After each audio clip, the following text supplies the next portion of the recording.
La quantification, ça fait un peu savant, mais je vais vous en dire plus. Savez-vous que nous vivons avec depuis très longtemps?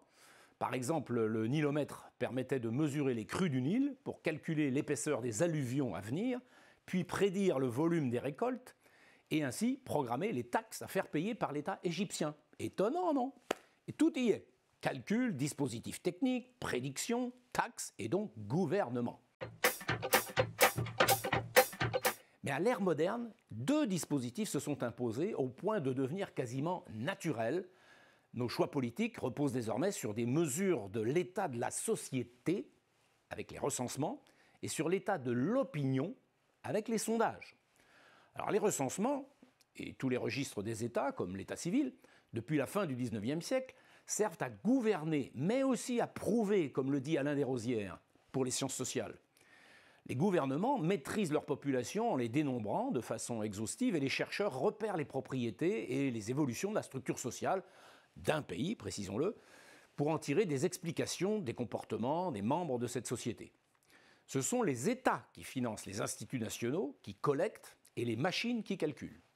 En 1890, le Bureau of Census américain, pour accélérer ses calculs, a dû faire appel aux machines de Hollerith, qui deviendront IBM en 1926 et qui ont équipé les États et les villes pendant 80 ans.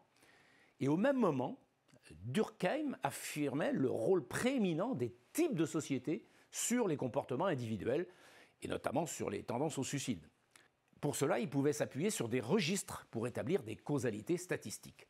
La société, comme un tout, existe grâce à cette comptabilité, et cela change tout pour les gouvernements, mais aussi pour les sciences sociales, qui se développent à partir de ce moment. Mais en 1936, Gallup parvient à prédire la victoire de Roosevelt aux élections présidentielles.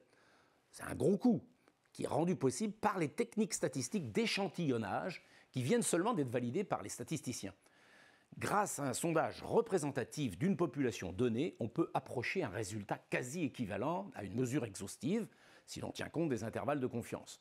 Mais attention, dans le cas des sondages d'opinion, cela revient à faire parler des individus, à leur demander d'exprimer leurs préférences individuelles, politiques ou commerciales, pour une marque par exemple. Et là, ce qu'on parvient à faire exister de façon quantitative, ce sont des agrégats d'expression de préférences individuelles que l'on considérera comme l'opinion publique. Et comme la société est calculée, elle finit par exister, cette opinion. Contrairement à ce que dit Bourdieu. Parce que même si c'est un artefact, toujours contesté, il permet de mieux en mieux de calculer des corrélations entre ces expressions et les propriétés sociales d'une population. Et tout le monde finit par convenir de faire comme si l'opinion des Français, ça existait.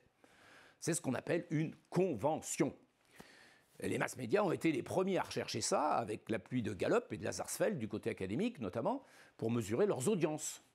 Car l'opinion publique d'une nation, alors que l'État calculait la société, ça ne pouvait être mesuré qu'avant l'introduction des médias de masse simultanés qui, comme la radio, unifient la diffusion des nouvelles et synchronisent les esprits. Alors aujourd'hui, ce sont les plateformes numériques qui nous font changer d'époque de quantification, car les traces de quasiment tous nos comportements peuvent être récupérées.